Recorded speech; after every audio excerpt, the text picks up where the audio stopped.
Bonjour les enfants, j'espère que vous allez bien et que vous êtes bien chauffés les doigts. Aujourd'hui, nous allons écrire une phrase en capitale. Maintenant, vous savez écrire votre prénom en capitale et quelques autres mots. Il est temps d'écrire une phrase. Une phrase est composée de plusieurs mots. Voici cette phrase. Pour l'instant, je ne la lis pas. Pour l'instant, nous allons l'étudier, l'analyser. Puis, plus tard, je vais vous la lire. On s'interrogera sur le sens de cette phrase avant d'apprendre à l'écrire.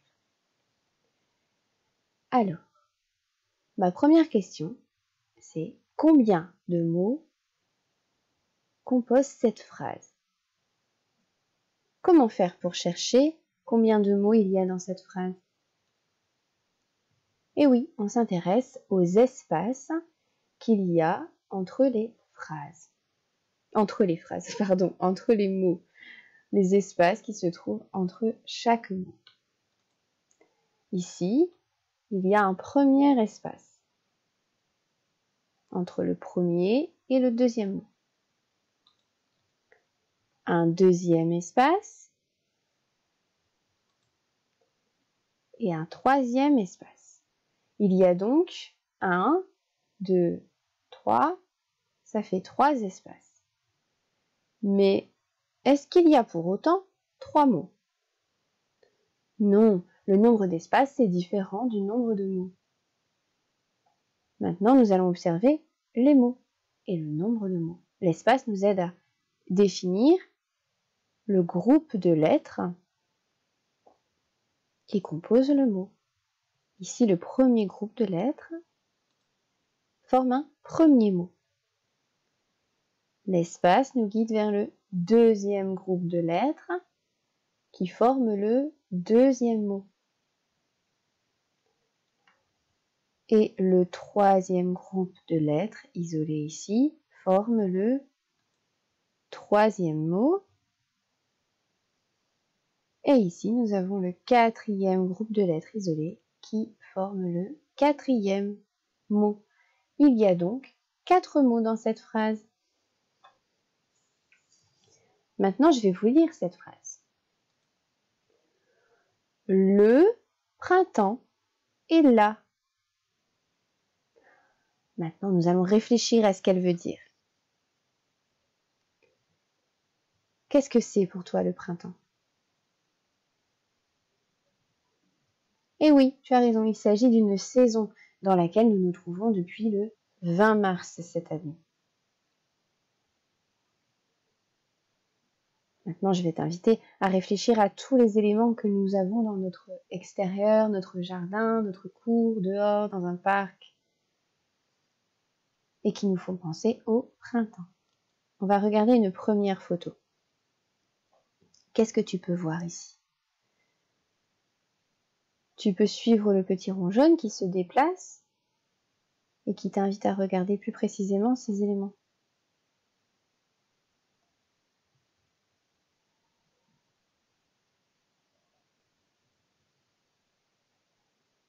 Alors, qu'est-ce que tu vois?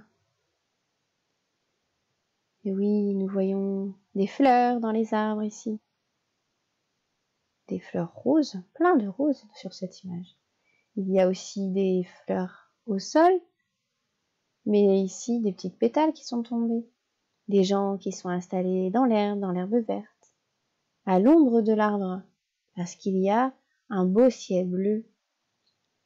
Est-ce que tu dirais que c'est un temps ensoleillé ou un temps pluvieux? Oui, un temps ensoleillé.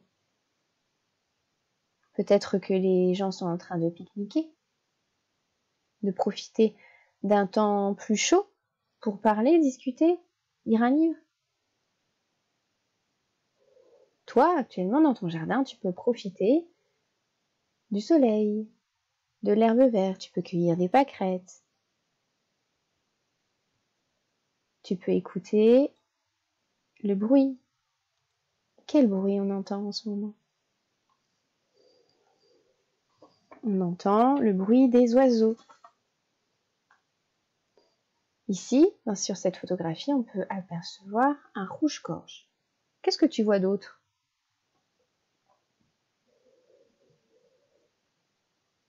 Regarde ici. Tu l'avais vu? C'est un petit insecte. Comment s'appelle-t-il? Eh oui, c'est une abeille. On commence à voir à nouveau les abeilles qui sortent et qui font quoi? Elles butinent les fleurs. Voici là les petites fleurs. Et on peut voir des petits bourgeons. Le printemps est la saison des bourgeons.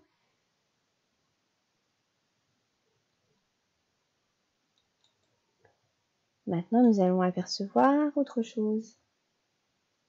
Et oui, de jolis papillons. Nous en voyons énormément pendant le printemps. C'est la saison des papillons. Comment est le ciel ici? Il est ensoleillé, on voit bien le soleil ici. Il y a quelques nuages, mais le ciel reste bien bleu.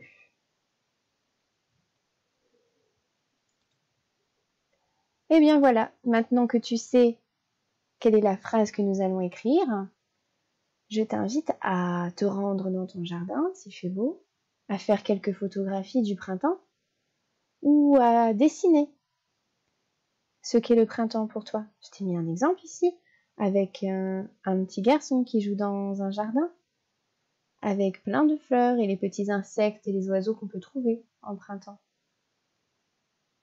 Un beau ciel bleu avec un soleil qui nous donne un peu plus chaud. Et puis tous les bourgeons qu'on trouve dans les arbres.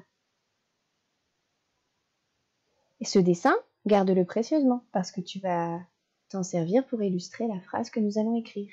Le printemps est là. À demain pour écrire cette phrase.